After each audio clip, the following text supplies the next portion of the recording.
Hello, everyone, and welcome to The Way is in Training. This is a podcast exploring how warriors should train and fight, as well as how they should live. We will talk about technique, but we'll also dive deep into fitness, mindset, and strategy. We will explore leadership and philosophy as well. So whether you are a young soldier, a veteran police officer, a responsible armed citizen, or simply someone looking for an authentic life, let's examine how the lessons of combat and preparation for it can help us fulfill our potential. Let's explore the way together and learn how the discipline of training can show us our true selves amidst the chaos of life.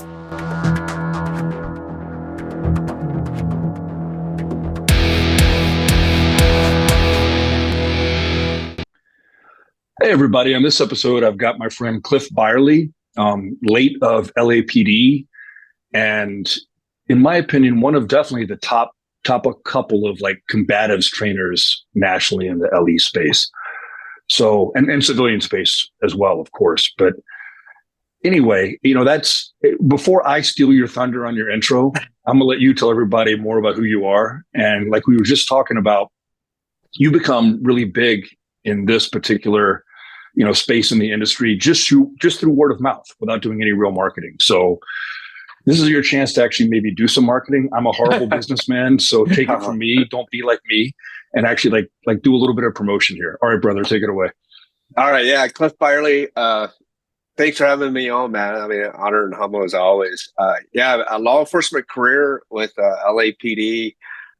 Before the cop stuff, I did 12 years active duty with the Marine Corps with 1st Reconnaissance Battalion. Then I went to 4th Force up in Reno, where I stayed another 11 years. So 23 years in the Marine Corps total, 20 years in law enforcement, predominantly working gangs, narcotics, that kind of stuff. In lovely South Central Los Angeles, Watts neighborhood. My martial arts background, God, I started wrestling when I was 6, still grappling at 57, JiuJitsu black belt under Rodrigo Pinheiro.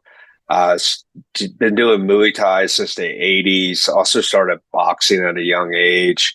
Now that I'm retired, I own Hill Country Combatives here northwest of San Antonio, about an hour out in lovely Kerrville. So we do a lot of civilian classes and pretty busy with the law enforcement space, but it's all like you were saying, it's all word of mouth for me. I'm not big on marketing. I'm a horrible business guy. Like, I'll do private lessons for bourbon type deal. So, well, that depends on the bourbon too. There's some really good bourbons out there. Yeah. So, I mean, I'm easily bribed. If you can't afford cash because your wife controls the budget, I'll do amazing things for delicious brown water. But yeah, that's kind of me in a nutshell, man. So I'm kind of excited about having you on, my friend, because like I've got a bunch of these in the can so far, but it's all been shooters up till now. Yeah. And I mean, some shooters that have like a martial arts background like I do, but we were primarily talking about shooting. Yeah. And sometimes shooting as a martial art, because that's kind of how I look at it. But like for me, this whole journey for me started with martial arts. Like, it's why I joined the military. It's why I became a cop. It's why, it led me down that path. Yep. And I'm just kind of curious to see if it was like kind of the same for you. Like you said, you were like a wrestler in high school. Like, did you go from there? Well, I started wrestling when I was 6 years old. God, I got into it early, and then I got into boxing and traditional martial arts when I was 9. But for me, it was just like I was raised by, the man's man type deal. All my dad, my uncles, they were all Vietnam vets. Uncles, I got 2 uncles on the Vietnam Memorial Wall, both on the same SFA team, killed in Vietnam and stuff. So that's the kind of people I was raised by. So I mean, like my family cemetery here in Texas, it goes back to like the Civil War. So like if you're a male in my family, you're like expected to serve your country and community. I mean, that was I mean, that was like the honorable thing to do, and then, even my son did 4 years in the Army. So, it's just kind of passing on that lineage. But yeah, it was just a whole lifestyle growing up, training, and then, what can I do now, for the next step? And that kind of led me to the Marine Corps. And in the Marine Corps, it's like, okay, what can I do to be what's the best in the Marine Corps? And that led me to the reconnaissance units and stuff like that, so, and then of course, growing up in the 70s, it's like, there was like two things I knew I was going to do out of high school. One was join the Marine Corps and then eventually LAPD, just because of Adam 12 and SWAT and all those shows. I mean, that's all I knew I was going to do as a kid, was those two things. And I was like, pretty happy I got to accomplish those. So that's kind of cool. Yeah, no, I definitely can relate to that. Like my dad flew Phantoms for the Corps. He was a fighter pilot in the Marine Corps. Nice. You ever seen The Great Santini? Yeah, several times. Yep. No, I knew as a child by the age of 5 that you had to do one more push-up for the Corps. I actually joined the Army as my active teenage rebellion. Oh, awesome. It may not seem like much, but it was a big deal in my house at the time. Like, it was a major thing. Yeah, I could bet. And then when I made it into the Ranger Regiment, my dad forgave me and started talking to me again. Because he figured that was as close to the Corps as the Army had, he thought. Yeah, that's awesome. Yeah, my daughter at 5 years old could recite all the patrolling principles and stuff from the Ranger Handbook. So, oh God, we were coming back from a deployment one time, and it was sort of like late in my, so like touchy feely stuff was starting to take effect, right? And we've got this she was like a civilian contractor, and she was talking to us about how to reintegrate with your family and how to an emotional relationship with your family again. And I raised my hand, and you gotta this is a room full of Green Berets. We're having no mercy on this poor lady. Like, I felt bad for her. So I raised my hand and I'm like, so does it make me a good dad or a bad dad if my 8-year-old can recite the Ranger Creed? And the whole group starts pounding on the tables and clapping. What's that?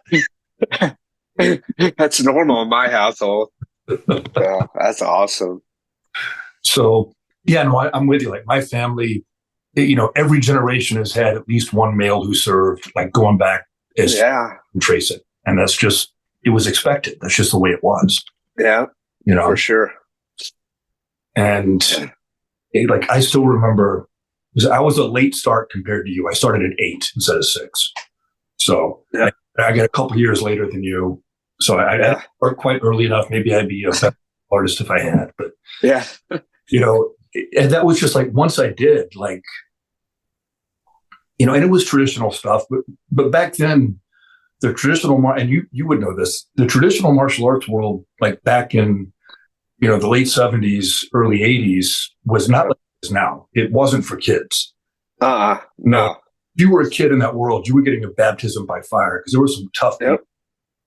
Yeah, I mean, injuries were very common. It's even at a young age. I mean, you go to I was my traditional martial art was Tang Sudo, but I mean, it was you got beat down. It wasn't this what you see nowadays with what they're selling kids with the the katas and all this other stuff. The big fluffy pads they have now. We didn't. Yeah. They had a little piece of cotton across your knuckles that didn't cushion anything. Yeah. It soaked up the blood was all it did. Yeah. I mean, it was focus on what fighting was back then. You know what I mean? It was that's what you did. Every class you were sparring. It was almost like the version of Karate Kid, but I mean, it's you either rise to the occasion or you find another hobby. It's for me, it just became a lifestyle, and it'll be a lifestyle until, good Lord says it can't be a lifestyle anymore. So, well, and that's for me, the shooting side of things, I don't, I shoot in USPSA, I shoot in IDPA, I shoot Steel Challenge, but I don't do that as a sport devoid of martial context. You know, Yeah. like, Yep. like for me, it's like, so when I was a kid because I did Shotokan, that's what I started out. I did Shotokan, Nice. and then, you know, as things became more available, I did, you know, BJJ and JKD and all that stuff as it became more available. Yeah. And I also did like a deep dive in like old school, like Japanese jiu-jitsu, like the old school stuff, you know, Yeah. and kinjutsu and all that. And like as a kid, we would have these movie nights at the dojo. And it was like me as a little kid around all these like, you know, late 20s to mid 30s tough guy. Yeah. Watching all the Akira Kurosawa samurai flicks, right? You know, and Yeah. so for me, like that pistol is my sword. It's Yep. That's the way I look at it. It's my mechanism for kind of sharpening myself. Yeah. I can't even imagine having a life without that discipline, you know? Yeah. And I still don't, like, I still punch and kick on the heavy bag, and I'll do stuff, and sometimes I'll roll with friends, but like the primary thing for me now is the pistol, but that doesn't make it any different for me in here, I guess is the Yeah. Yeah, and I've been nerding out on the pistol stuff for a while now. I just started USPSA back in July, but I think I'm like one or two classifiers from B class. But yeah, I'm trying to see, like, next year, I want to see how far I can push into the competition or with the pistol. Because I'm just too beat up to go to jiu-jitsu competitions or anything anymore. So like the handgun, like you're saying, is becoming like my new martial competition, you know, for training wise. So no, I think it's super cool. Yeah, and it's kind of the same with me. I've got so many surgeries and injuries from the police department. I mean, I can still train, but I don't want to try to compete at the level I used to in martial arts anymore, because it's just gonna break me down even further. Yeah. Well, it's like I tell people, like, there's a girl at jiu-jitsu today when I was training, like, she really needs shoulder surgery, but the doctor, the ortho, is telling her, like, you know, with this shoulder surgery, you probably never will roll again, because if somebody snatches an arm, we're going to be doing another surgery and on and so forth. But I'm like, well, I can tell you, like, you get to a certain age, like, you just have to pick your partners. You know what I mean? It's just like for me nowadays, jiu-jitsu is more yoga than competition. You know, it's more about mobility and, you know, movement over, you know, actually, like, I never go to any kind of training expecting, like, oh, I'm going to win today. It's like, you know, I get excited because, like, I think of going to these classes, gun class, jiu-jitsu, whatever. It's like, what am I going to learn? Yeah. You know, so like it takes that whole, you know, want to like compete and beat everybody. So like it really, like, having the learning mentality has really cut down on my injuries over the years. Well, and kind of now, like going back to the samurai movie thing, all the old Kurosawa flicks and, you know, all the other like samurai, right? There's always, every ensemble samurai film always has that one old guy. Yeah. Like, still death on a stick, but he stays out of fighting unless you make him fight. You know? Yeah. Yeah. And that's kind of how I look at myself now. It's like my job now is to kind of pass things on to the next group, the next generation. And I don't have to prove myself against them anymore per se. Yeah. It's more about proving what I can give to them. Yeah. If that exactly. Oh yeah, totally. It's like, I mean, it's like in jiu-jitsu, it's like every time I roll with a lower belt, I always ask, like, hey, what are you working on? What can I help you with? You know, because I look at it like, if I don't make them better, then I'm not going to get better. You know, we'll both stagnate. So I think that's huge. Like, if you have the ability to pass on knowledge, then, you know, as you age, that should be your goal in life. Well, and I still have so much I want to learn. Yeah. And I know that, you know, with all the bionic parts and the injuries, like I'm not going to be able, like in the shooting competitions, right? Like I'm not going to be competitive against the young up and coming guys that are the superstars. I know that. Yeah. But I also don't need to be. Yeah. You're really competing against yourself. How can I still get better at this point in my life? Yeah. Yeah. And it's like, it's like, that's the real thing is you're just competing against yourself. Like, how can I get to the next level? You know what I mean? So at 57 with plates and screws in various places, and, it's like you said, I'm just trying to see, like, my goal next year is A class, so if I can get to A class, then, hey, my training's been worth it. I'm not focused on, some 20-year-old, doing what they're doing. It's really, my training is all about me and what I can pass on to the other generations. And it's not like it's not. Did I send you that clip from Joe Rogan the other day? I think so. Yeah. Yeah. Where the guy's asking, and I don't know who the guy was asking, but the guy was definitely not an athletic dude. Like, I'm sure he was a brilliant guy in his own field. You know what I mean? Yeah. Yep. And he goes, well, what's the practical benefit of jiu-jitsu? And Rogan just goes, well, like, say, for instance, we got in a fight, that would kill you. Yes, exactly. And kind of my point is that, like, say we got into it, like, say, we're both retired. We're no longer, we're retired guys. But it is still possible we might get in a gunfight. It could happen. Yep. Yep. I'm not going to be in a gunfight against Bob Vogel or Christian Seiler or. Yeah, exactly. That's not the guy I'm going to be fighting. The guy I'm going to be fighting is somebody who's going to be woefully unprepared for what the old guy can actually do. And it's the same thing with, I don't go to the dojo every day anymore. I still train at home, but the guy that I get into a fist fight with at the age of 56, the guy that jumps me in a gas station or whatever, is not going to expect what happens because he's not expecting that from me. Yeah. I had that happen just like 3 weeks ago at 8:00 in the morning at Starbucks. Some crazy guy came in and he got escorted out after he thought he was going to, like, harass me and other people in Starbucks. But 8:00 in the morning, you're twisting this dude up. You know what I mean? It's like, who'd have thought, but it happens, Yeah, it's like, yes, it's at this point, it's about what I can learn and what I can give back and kind of how much of a deep dive and how much I can polish. Like the Japanese have a way of saying it where they talk about polishing your soul, right? Mm-hmm. Training polishes your soul. So that's really the point of it now for me, but it doesn't take away, I don't think, for anybody kind of in our positions, the practical aspects of it as well. Yeah. Like, it's still got that value.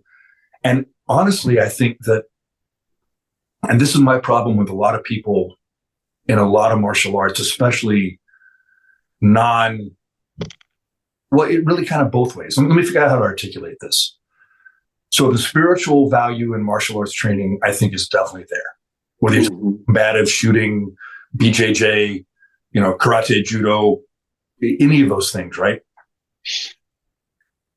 But if the intent of it is not real, you don't get the personal development out of it. Yeah. If it's not something that is in your mind, potentially a life or death endeavor, you're not doing what it takes to get that character development that they always talk about. Yeah. I think that's where people miss the boat, is they go to these strip mall dojos that don't really have that reality-based intent. And I'm not saying modern or classical. I'm taking that out of the mix, right? Because you get it in both worlds, and you can also miss it in both worlds. Yeah. Like there's some people that are probably really good coaches at MMA, but they're also missing that development because of the way they approach training. Am I making? Yeah. It's like, I think a lot of people, I see it in jiu-jitsu a lot too. A lot of people, they look at the art of BJJ or whatever they're doing, Muay Thai, but they look at it just from like strictly a sport perspective. They're not really looking at like the practical application. Like, I was talking to a guy today at jiu-jitsu about like what I do, and he was like, he doesn't understand, like, jiu-jitsu, being good at jiu-jitsu alone doesn't make you an asset to your family. Like, as soon as you incorporate a blade or a tool, then the whole context of what you're training for totally changes. You know what I mean? So if knife changes grappling in yeah, incredible ways. Yeah. you know, it's like there were some videos posted from the Urban Gunfighter event that I taught this past weekend. Everybody's like, "Oh, you're doing some blade craft." I'm like, I love blade craft because to me, a blade is the best get off me tool in an entanglement. You know, it's like, but it's like current grappling is strictly so much focus on like the competition element. Like they don't, a lot of the young guys, they miss out like on like the self-defense side of it, like the practical side of grappling, unfortunately, because either the gym or the coach doesn't like, you know, they're not able to like convey or explain the real reason behind what they're doing. And I think like, and tell me what you think about this, because this is another topic that's kind of near and dear to my heart when it comes to martial arts, right? Is that, and this applies to USPSA as well. And I'll circle back around to that in a second. One of the strengths of BJJ, one of the two strengths I think of BJJ is that unlike a lot of the classical jiu-jitsu styles, you're able to go relatively all out against a non-cooperative opponent. So you can actually pressure cook your techniques and figure out how to make them work. Yeah. Which is a strength, is a huge strength.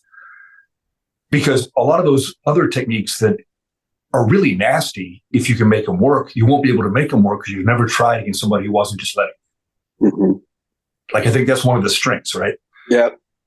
But then the weakness then becomes an overemphasis on purely a sporting application instead of understanding that both of those things apply, right? And to like circle back around to USPSA, like I have straddled both worlds for shooting for a long time now, you know, because I came up, you know, I did, you know, the special forces thing, I did the SWAT thing, I did, you know, I worked gangs and narcotics like you. And the tactical side for years has been kind of like the classical jiu-jitsu side, where they talk about the deadliness of my techniques and my awareness, but they don't get to pressure cook them under stress the same way. Yeah. And then the competitive side gets to pressure cook, you know, not against somebody shooting back at you, but on a timer in a very difficult, very complex scenario, applying those skills under stress, which is much more difficult than the actual application of those skills in a gunfight in that sense, right? But both sides are kind of missing the boat, I think, both in the martial arts world and in the shooting world to a degree, you know? Like you need those pieces of the puzzle. You need both of those halves. You've got to be able to test your techniques in a manner that places you under stress and is not cooperative. And I know that USPSA isn't non-cooperative in the same sense of BJJ, but you didn't design the stage. Yeah. You know, you didn't get to practice it 5 times ahead of time. You didn't get to this stuff out. You're just going, here, shoot this. Yeah. Yep. Right. And, you know, the same thing with grappling, right? So like, and that was one of the strengths that I really liked about judo, to be honest, even though I didn't do as much judo as I would have liked to, just because of kind of circumstances. Yeah. Is that much like BJJ, you've got that non-cooperative opponent, you're testing the stuff out. And like when I did the classical jiu-jitsu stuff, that having done BJJ and having done judo, even though I never did them to the same extent you have, gave me a different perspective on how to make those techniques work that enabled me to use them when I tried to use them in the real world as a cop. Yeah. I think, to me personally, what I see, like, and I have this conversation a lot with guys at jiu-jitsu and grappling in general, but it's like, I think with the sport focus of jiu-jitsu nowadays, I think one of the bad things I see is people are developing like their favorite move. Yeah. Right. And it's like, I just told a guy today in class, like, well, your favorite move might be your opponent's favorite counter. Right. So it's just like to me, it's like everybody refers to like my game is like the old man game. And I'm like, well, sort of, but like I don't have a favorite move. I just take what you give me. Right. Yeah. So over the years, I just learned to recognize, hey, if I do this, you're going to do this, which is going to provide this opportunity. I mean, but so many people, they will go an entire like 5 or 6 minute roll looking for their one favorite move when like in a real situation, they're passing up like 10 other moves that could have solved the problem. So that's the big problem I see like with sport grappling is, I want to do this flashy like upside down armbar, but it's like the other bad thing about it too, and I talk about a lot in weapons-based grappling, is the positions in jiu-jitsu, the hierarchy of positions is based on a points value. So you'll see a lot of people passing up control opportunities just to get to the next position. So if you add in like a self-defense situation, like, why am I going to give up a control opportunity for a position? It makes no sense to me, but you see that a lot. And that kind of circles back around to what I think, and I want your opinion on this, because like I said, you've done way more BJJ than I have, right? Like exponentially. But I think one of the strengths of BJJ is, and not in terms of competition like you're talking about. I can see where that's a weakness point system. But that positional approach to teaching grappling was brilliant on the great. Yeah. Because that's the real difference between that and like pre-war judo, really. Yeah. Is that positional teaching approach.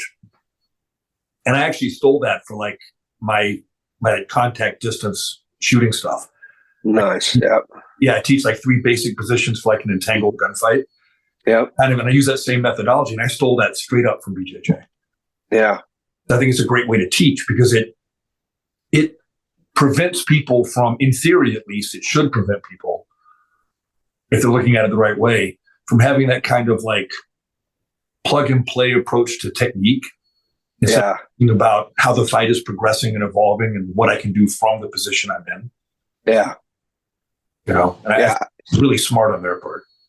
Yeah. I mean, for me, it's like I tell people, like, for me, like in a self-defense situation, I'm looking for more of a ride type position over like a positional type position. Like, because if you understand wrestling rides, that's going to wear your opponent out way faster than a lot of the other positions you see in sport-based grappling. If you understand rides and how to ride the hips and stuff like that, it's like, plus like with like, if you're thinking about like a crab ride or a traditional like wrestling leg ride, it gives you more space, and more space like opens up your peripheral vision so you can see what their hands and stuff's doing. It's like in a self-defense situation, a lot of times I want less contact, not more contact, but I still need to be able to make them carry my weight. And that's where rides and stuff comes in from. So I remember my judo teacher just doing an old scarfel, right? Like, and the guy weighed like 140 pounds. But I swear to God, he parked a Buick on my chest. Yeah. Like I couldn't breathe. I couldn't move. My chest felt like it was getting crushed. I'm like, dude, you weigh like 140 pounds. Like how in the world are you doing? And it's just understanding that physics, getting all that weight to bear down on me in a relaxed fashion. And that was one of the biggest, like, I still remember that to this day, the first time he did it. I'm like, and he's yelling at me in broken English, do something. Yeah. I'm trying to do something. Tell me what to do so I can do something. Yeah. I mean, years ago, I was in New York City, and I got a chance to go train in Marcelo Garcia's place, and he rolls with all the visitors, and it's the same thing. He's probably 140 pounds, but I mean, he felt like 340 pounds. It was crazy how he can just smash you, like being a smaller dude. So yeah, it's pretty cool. And then he would do another one that I totally stole this, and I've used this in the street a bunch of times, and it freaks people out. Like, it's fantastic, right? When he would switch from basically a mount to like an armbar, hand on your forehead, but all his weight on your head. And Yeah. it's going to hurt you because the skull's actually a really tough thing. But Yeah. into the mat, you're like, what? Wait, what? Like you feel like it's going to kill you. Yeah. It's like your head's going to cave in. Yeah. So I stole that. I've used that a bunch of times. But I remember the first time he did it, and I was just like, what are you doing to me? Am I going to survive this? Yeah.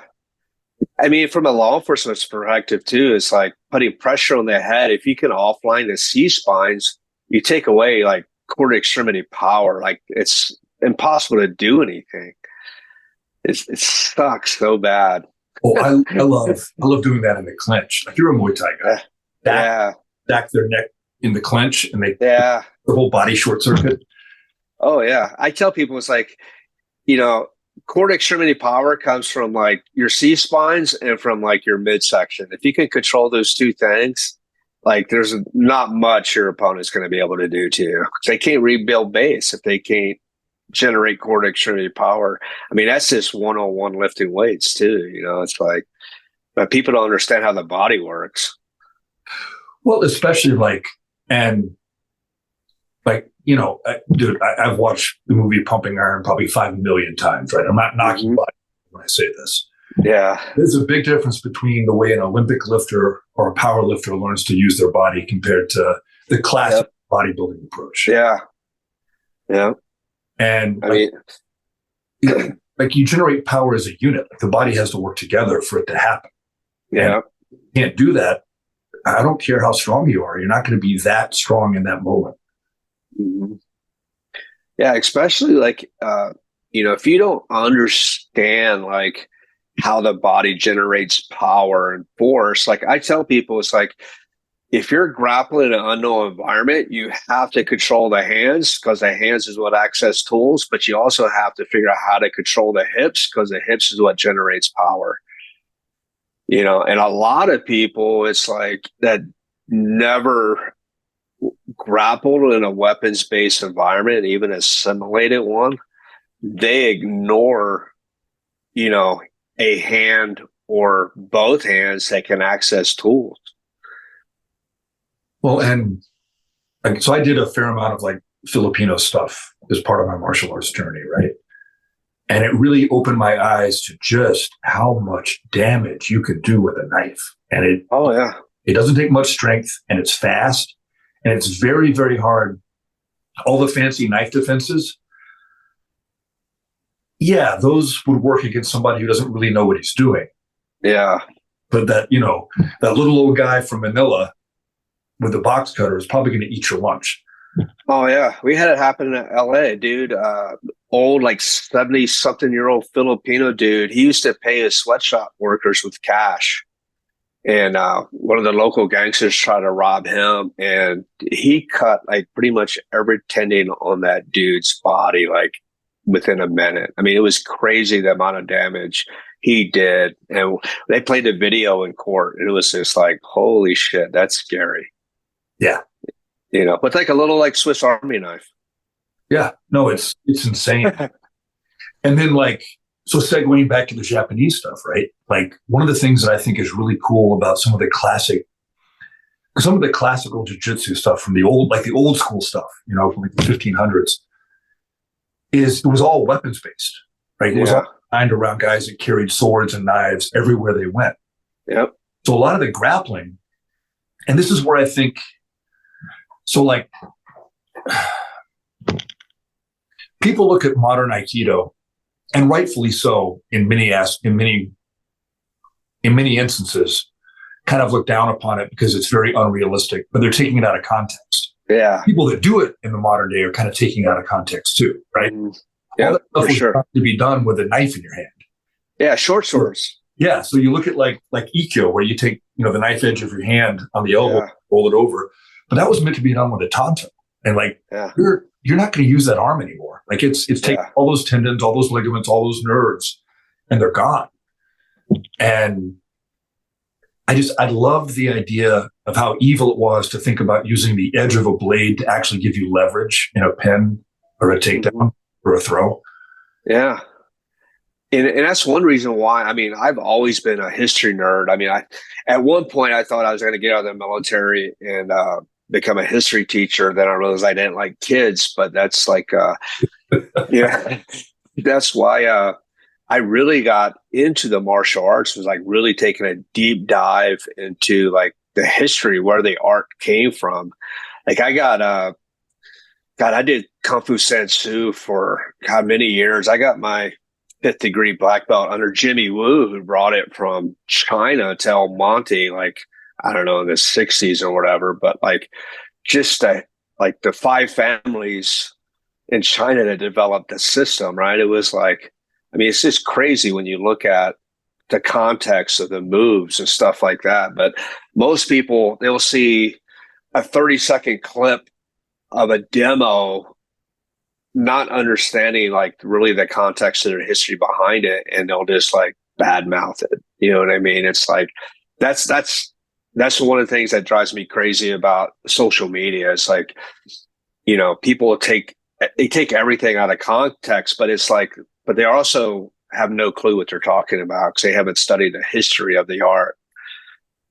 Well, and I knew there was a reason we got along, because I love that stuff. Like I have a whole shelf on my bookshelf on like European sword fighting techniques. Like I've fought with a European sword, and I'm never going to. Yeah. But look at this stuff, and the principles under it are the same as the principles in Japanese sword stuff. Yeah. Filipino knife stuff. Like they may be applying them in different ways in a different historical context with different weapons. Yeah. But the principles don't change, right? Like conflict, there's like a unified field theory for conflict, right? Just like Einstein was finding one for physics, I've spent my whole life searching for the unified field theory for fighting. Yeah. It's there. Like it's out there. Yeah. Yeah. You know, it's like people forget, like, I don't know, people forget history really fast. And it's like nowadays they just look at a video and then they make an assumption. You know what I mean? It just drives me crazy. So like I nerd out on stuff. I mean, I got books from Fairbairn and all those guys going back. I mean, oh yeah. I mean, it's like if you're going to call yourself a warrior, at least, you know the history of it, you know, is the way I see it. But I don't know. I nerd out on that stuff. I love that stuff. I mean, all those things. You know, Given's books on Revolver. You know, Fast and Fant. Yeah. You know, or what was Jelly Bryce? Yeah. Bryce with the FBI. Like that guy killed more people than cancer. Oh yeah, for sure. Well, it's like I was asking some guys at the event this week, and I was like, "Why is the bill drill 6 rounds?" And they're like, they couldn't figure it out. I'm like, because that's the rounds the revolver hurls. Yeah. They're just like, oh, like we just, you know, it's funny. Like, what's that? Yeah, but you know, it's like but I ask young kids at jiu-jitsu too. I'll bring up Eric Paulson's name, and they're like, who? I'm just like, you know, that's like saying you don't know who Hickson Gracie is. Well, like here's one that gets me all the time. Like every class I'll talk about stuff that Cooper said, right? Yeah. And I'll be like, I'll mention Jeff Cooper, and like the younger guys in class will look at me like, you know, you can see like the puzzled look, like, who's Jeff Cooper? Yeah. You know, when did he win USPSA Nationals? I'm like, he's only the guy that invented it, for one thing. But, you know, they don't even know who came up with the 5 rules of firearm safety, some of these guys. And I'm not insulting my students, because whenever I talk about them, they're always interested to learn. So I don't want anybody in my class to hear that mad at me, because it's not their fault, right? It's not their fault. It's just the way the culture is now. But I think I always wanted to be not just a practitioner of my craft, but a student of it. Yeah.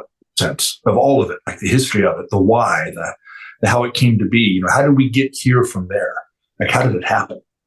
You know? Yeah, I mean, it's like I heard one of my students posted a quote yesterday. It's like, do the best you can till you know better, and then when you know better, do better, right? And but it's so funny, because you can learn, like, you do the best you can, but then when somebody shows you a better way, especially like in law enforcement, you still don't want to do better because it's never been done that way. Oh yeah. So it's like social media to me is where everybody gets their information from nowadays, instead of like picking up a book and learning like the why behind stuff. There is some good stuff on YouTube if you separate the wheat from the chaff. Yeah. Instagram there's just not a lot of true instructional stuff out there. Like you really can't. There's some entertaining stuff, but or motivational quotes, inspirational stuff. But actually learning something real isn't going to happen on that kind of social media. It's just not. But I also think that's part of the problem too, is because a lot of people in our world, they don't know what good training looks like. Yeah. So they confuse production quality with training quality. Yeah. And if you understand what good training looks like, you're like, what class did you sign up for? Like, why? Well, like, look at like I'll use somebody's coming on the podcast soon. I'll use Tony Blauer for an example, right? Yeah. Tony Blauer's older videos, and the production quality is a VHS camcorder in his backyard, but the information he's giving, so dense and full and packed and worthwhile. Whether you agree with him or not, it's still worthwhile. Yeah. But people look at that and they're not like, to your point, the modern audience is not going to appreciate that the same way. Yeah, for sure. Or like, what's another good example? Kelly Wharton's another good example, right? Wealth of knowledge on Filipino stuff and on like JKD style stuff. Yeah. But a lot of like modern martial artists probably would look down on his older videos just because of the production value.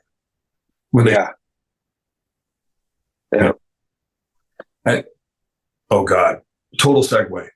You ever seen Bob's videos on something? Oh yeah, I've trained with Boss Root when I was in California a few times. Dude, I love those videos. Those are they're both hilarious and very valid at the same time. He's punched him in the face. So bada bing, bada boom. Yeah, I mean, that's what he teaches seminars too. It's hilarious. I mean, the dude's a straight savage too. But absolutely, he knows his shit for sure. Oh yeah, but it's funny like how many people of this generation probably don't even know who Boss Root is. That's sad. That's right up there with like Jeff Cooper. Oh, I know, right? It's like I was just baffling. I thought the kid in jiu-jitsu was messing with me when he asked me, like, who's Eric Paulson? Like, what? But it's like super cool to seeing Eric getting back into cornering like the Rodolfo brothers on the One Network and stuff like that. Now his name is, now getting back, to where it should be. I mean, it's like, it's like, to me, he's a historian of, modern day MMA. I mean, that dude's like one of the OGs, So where were you when you saw the first UFC? God, I was still active duty. Yeah, I was out in California. We actually watched it at the MMA gym that I was training at. So I was with a dojo, like, training buddies. And like, I was always that guy in the karate dojo that would like mix into judo and like, mix it from JKD. And I was always kind of the orthodox guy. Right. Mm-hmm. And I remember that coming out. And I mean, let's face it, compared to like what MMA is now, it was definitely in its infancy. Like there was some stuff going on that you just kind of looking at like, what the? But it revolutionized everything. It really did. Yeah. Well, I mean, that kind of like, I was pretty lucky though, because my tactics instructor in the academy was Big John McCarthy. Okay. And he was the one that was like, he was a blue belt at the time in the mid 90s when I went through, but he was the one that like really got pushed like me into like jiu-jitsu. Cause like, he was talking about the UFC and then like you watching the first, a few UFCs on like VHS tapes and stuff like that. And it's just like, all right, I need to learn that. Cause like all my background was like up to that point was really, I mean, besides wrestling, it was just striking. Yeah. And then it was like, oh, what is this jiu-jitsu stuff? So then I started looking for, but even in the mid-90s, like jiu-jitsu schools weren't that popular like they are nowadays. I mean, you're driving to find a good school to train at. I remember being a kid in the 80s and like desperately trying to find like Jeet Kune Do or Muay Thai or any like the more modern stuff. And there was nothing anywhere near me. Like it was karate and judo and aikido, and that was it. So I did things, and I got the most out of it I could. But like, I mean, yeah, BJJ is everywhere now, but it was almost non-existent back then. Like you really had to be lucky to have it in your area for sure.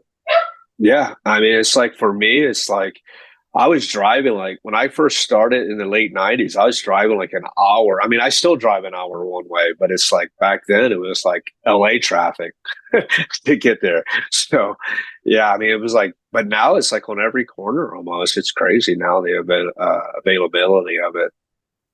So that kind of brought something up for me. Let's segue this a little bit, right? So when you became a cop, what were your experiences bringing your martial arts background to working the police, working the streets as a cop, working as the police? Yeah, I think it was huge because like I was very comfortable putting hands on people. I mean, and granted, it was a different world back then because like even like in the academy, it was, the whole thing was like ask, tell, make.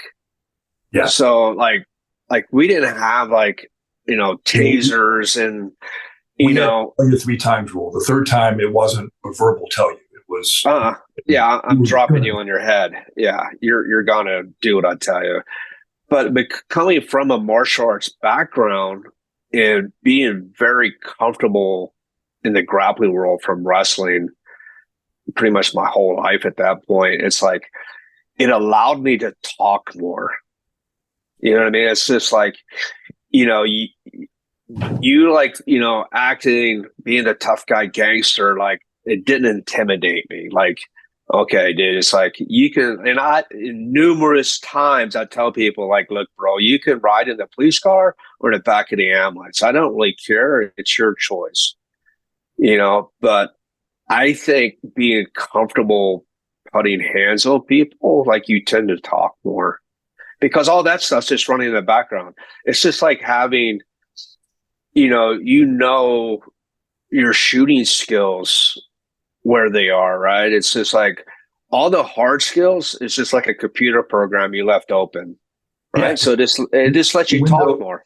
It's a program running in the background on your desktop. The Windows just running. Yeah. Yeah. Yeah. It doesn't matter where this conversation goes. I'm comfortable wherever it goes, right? But it allows you to talk more. Yep. If you don't have to worry about, what's next.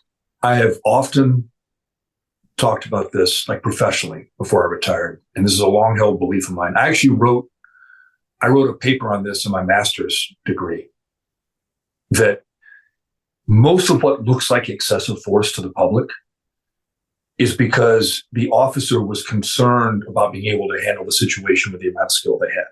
Yep. That's why it looks the way it, not always. Sometimes it just looks that way because violence is violent, right? But a lot of times what looks like an overreaction to the public is because that officer knows deep down inside they're not well trained enough to handle this if it goes south. Yep. And I tried to get the bosses in Chicago to get this, and some understood and some didn't. The current superintendent actually is a big grappler. Oh, nice. Yeah, Larry Snelling, really good dude, solid dude, like just a really good guy. He was one of my friends coming up. But in general, the bosses there don't understand this because they're not the kind of person who's well trained either. You know what I mean? Yep. It's like the better trained you are, the more leeway you can give the other person to resolve things peacefully, not less. Yeah. Because you can handle it when it goes south. Yep. You can give them that little extra second to kind of realize they're making a mistake. Because you can handle it if they don't make the right decision. Yeah. Well, it's like I tell people, like, what a lot of the clusters you see in law enforcement is because it's a fear-based response. Yeah. And when you have a fear shuts off thinking. You know what I mean? So it's like, if you have a fear-based response, you're not really thinking, you're just reacting. It's like, it's an emotional response. Like fear is a major emotion, right? So it's like, if your skills aren't adequate, like you're not thinking really clearly about what you're doing because you don't have a next move. So you're just trying to basically becomes a survival type thing. Then Basically, you're panicked. yeah, it's a panic attack. So and nowadays it drives me crazy because I hear guys like, oh, they didn't do what they should have done because of admin. I'm like, dude, if you're worried about something in the future that hasn't happened, it probably won't happen, and you probably shouldn't be at the job. Like I've never had a use of force where I was worried about like thinking about like, oh, this is going to be an IA interview. Never once. You know, it's like do your job. I really think it comes down nowadays. It's just a lack of willingness. You know, you see guys like repeating themselves, you know, for minutes, you know, drop whatever, do whatever. And it's just like they don't have the willingness to put hands on and they find excuses for it. You know? And so I want to be careful about how I say this next one. I wanted to come across the wrong way. So like when I was a kid, like, have you ever read the novelized version of Masashis Life by Eiji Yoshikawa in the book Masashi? Yeah, I got the 5 rings, but I haven't got anything else.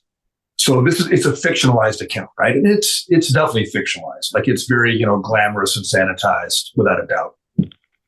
But I read that for the first time, like before I hit puberty, right? So like, just like my dad wanted to be a cowboy when he was a kid, I wanted to be. Yeah. Oh, nice. So I'm putting this in the proper context by saying this. And Alex said, I want to make sure this comes across the right way, because if it comes across the wrong way, I'm going to seem like the world's biggest dick. So, you know, Masashi spent most of his youth putting himself in situations where he was going to have to fight for his life, like on purpose, like intentionally putting himself in those situations. Yep. I am very proud of the fact. Here's the caveat. Here's how I can explain it so it comes across the right way. One of the things I'm proudest of in both my military and my law enforcement career is the fact that I never hurt anyone when it wasn't necessary. Yeah. Okay. Without a doubt, never hurt anybody when it wasn't necessary. What I can say, though, that perhaps I shouldn't be as proud of is that I put myself in situations where it was necessary as often as I possibly could. Yep. 100%. Active cop by seeking out, you know, very active roles in the military, by putting myself in those situations. And I did it to test myself, right? Mm-hmm. To find that same thing Masashi was searching for, you know? And I don't know if that makes me a bad person or not. I think that just makes me who I am. But like I said, I made sure that I was never a bully, right? It was never just me beating on somebody because I could. That was never But I did seek out situations where I would be in a fight with the gangbangers, or I'd be in a fight with these guys, or I'd volunteer to go to war. Like this, these were the things I did because I wanted to be that guy. Yeah. Am I making sense?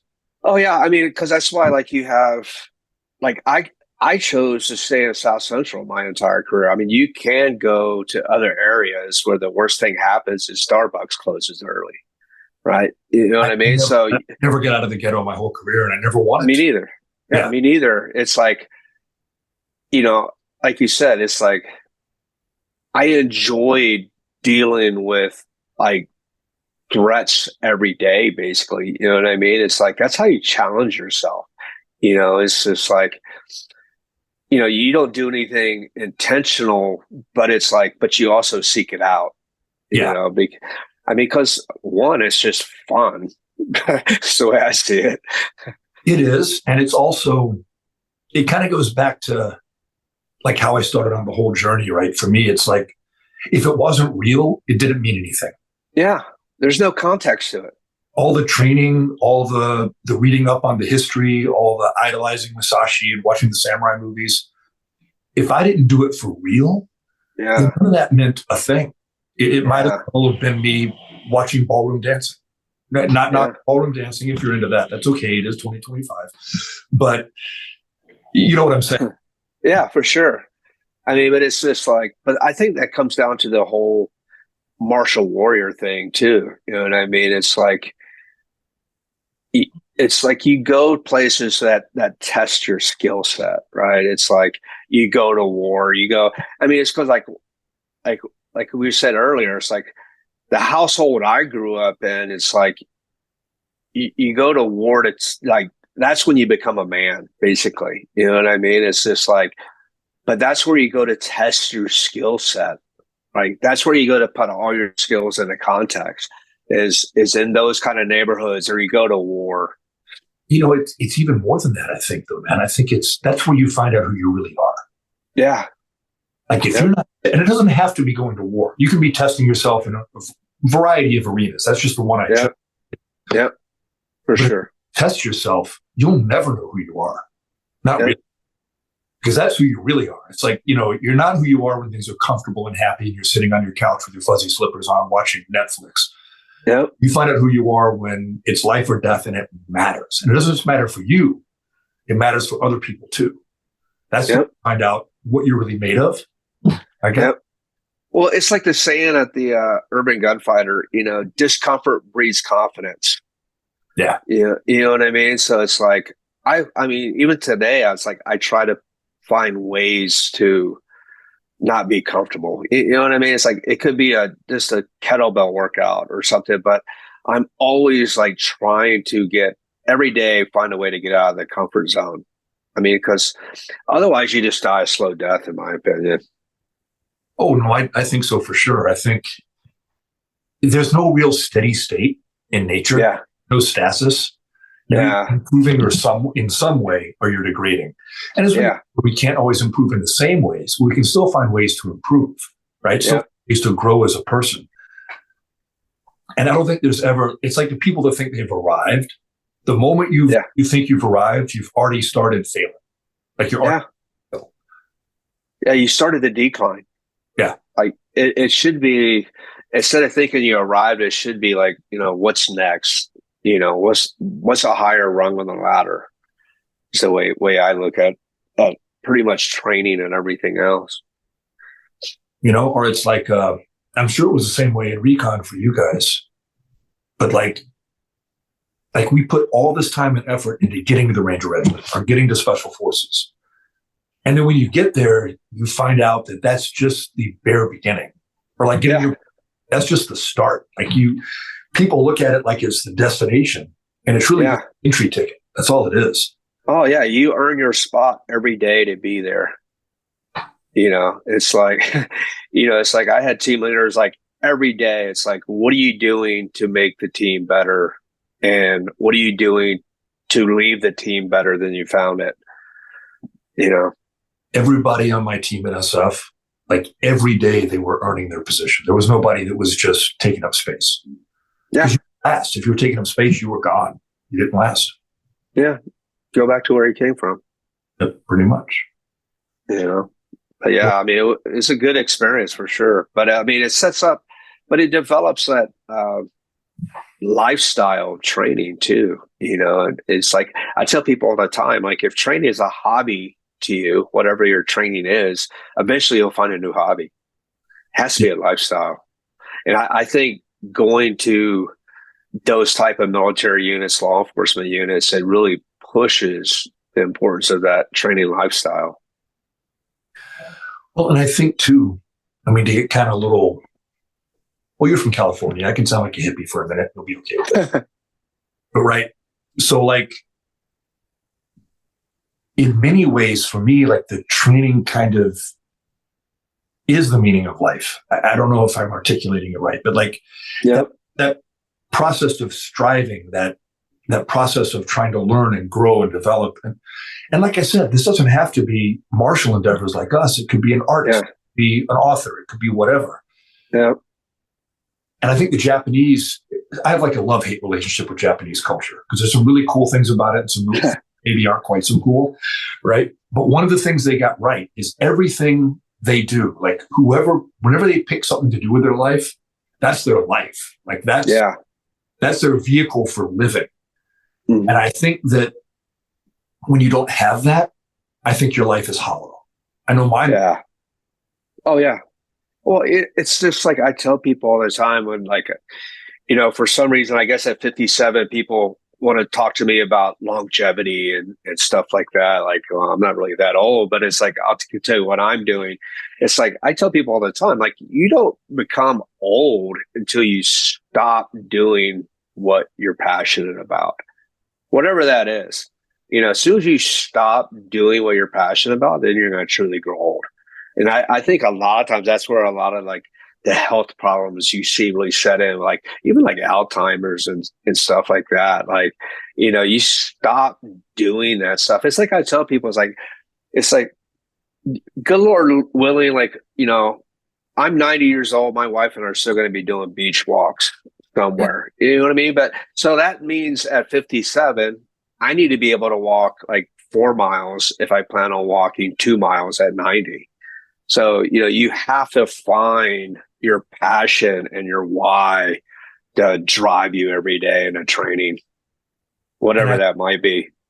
I think too that people think about this from a physical standpoint, but they don't realize how important it is, I think, from a mental standpoint too. Oh, yeah. I mean, they've proven that scientists have proven that when you stop learning, your brain starts to get rigid.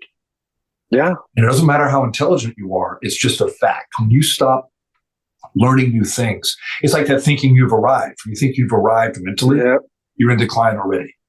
And you see it in people, they get that rigid way of thinking as they get older. They become yelling at clouds. Right? Yeah. And I don't want to be like that. I want to be learning something new. And if I can't physically do what I'm doing now when I'm 90, then I'll take up painting. I'll take up something. Yeah. It's like how many of the samurais that you read about that were also like poets or gardeners, you know what I mean? It's just like, a large percentage of them, find something else to do, but I'm not going to stop trying to learn something new. It's like, you got to keep your brain, your body active. Well, it's like Masashi. He's as famous today in Japan for his sculpture and his painting. Yeah. Was for being death on a stick. Uh-huh. You're talking about somebody, sure. I mean, he killed his first man at 12. Yeah. I mean, it's insane, but then again, we have a lot of inner city kids that do the same thing. So a little bit different, maybe not quite as, in quite as an enlightened a fashion. Right. Yeah, exactly. Although I will say this, I have met some OG gangbangers that have wised up, and some of them are actually fairly enlightened, believe it or not. Like, I'm sure some of them, I talked to a guy, we did a warrant on his house, and he'd been convicted of homicide in California, actually. Now he's in Chicago. And all they wanted to do was go back to California. And he was dealing dope. He was. Yeah. We went in. And it was funny because he had a gun because he thought we were taking him down. And then when he realized it was us, like, he put the gun down because he was not a dumb guy.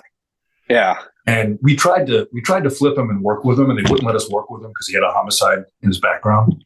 Yeah. But honestly, I talked to this guy for like 2 hours in the interview room, and I got along with this guy just fine. Like, he was a product of his upbringing and his environment, but he wasn't.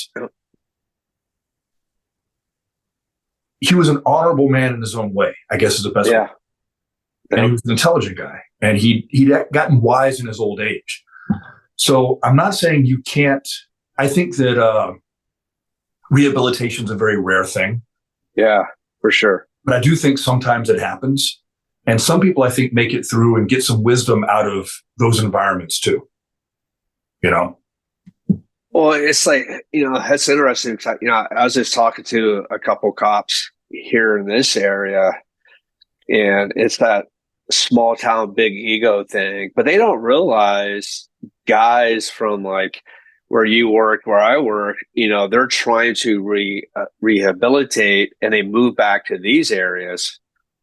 But it doesn't take much for them to flip back to their old ways. And a lot of guys around here, man, they have no clue the violence that some of these guys can bring or capable of, because, like you said, they're a product of their environment. It's like, and it's just, and you see that in law enforcement. You have middle-class white kids come to the ghetto, and they're just terrified, for their first 6 months because there in the ghetto, you get respect by violence. And I mean, just some of the language is just like shocking to some people. Well, and going back to the way police work used to be, right? Like, by the time I retired, you'd see young kids new on the job, and guys would be on the hood of the car and they'd be flashing gang signs at guys walking on the sidewalk. Yeah. Like back when I was brand new on the job, you didn't let that happen. Like that was, you put a stop to. Right now. Yeah, it ended right there. Yeah. Oh God. Okay, this is more than 7 years ago. I can tell the story. So one of the things we had to do when I was in patrol, because I wasn't in uniform patrol for very long, but like our captain would, basically if there was like, a gang conflict going on, we'd go get everybody off the street so there wouldn't be a homicide under his responsibility, basically. Yeah. Right? I'm sure it was the same way with you guys. And there were some guys hanging out in the front yard. And I guess one of the guys was, same gang, but he was in from like Joliet or Rockford or some, still a little urban, but not Chicago. You know what I mean?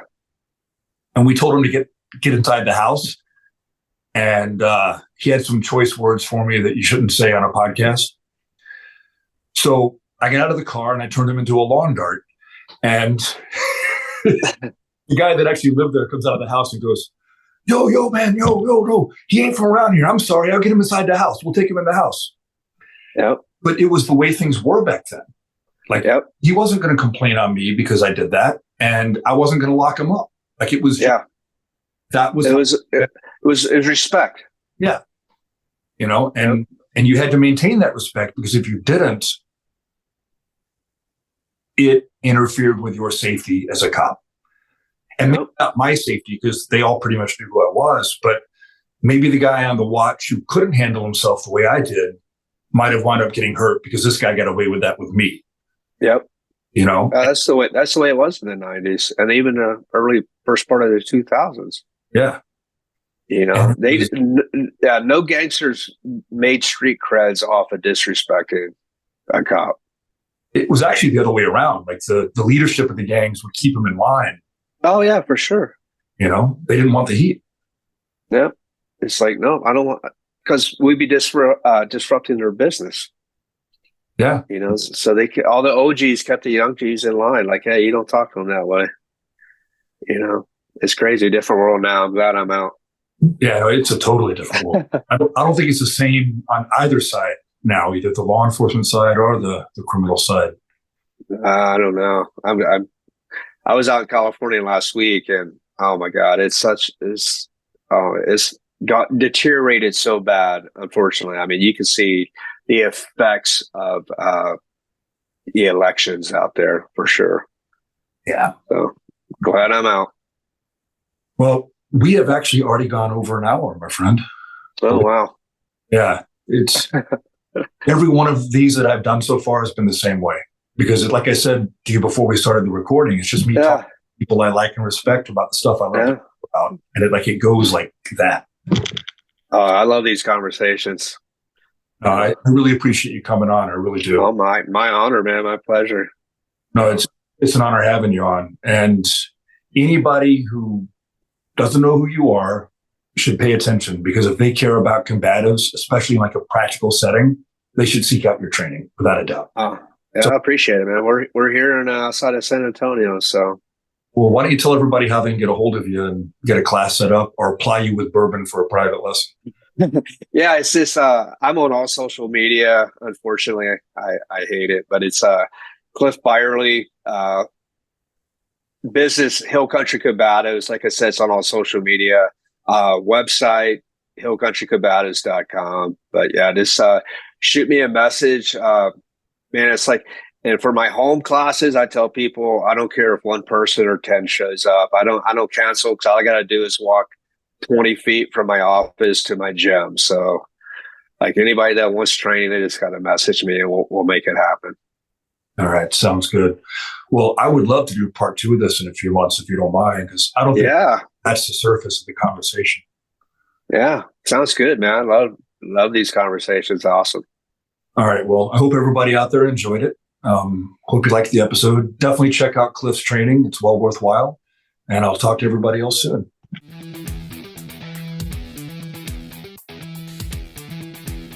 Thanks for tuning in, everyone. I hope you enjoyed this episode of The Way is in Training. Please come back again as we explore how training makes us better at our craft and better in our everyday lives. See all of you soon.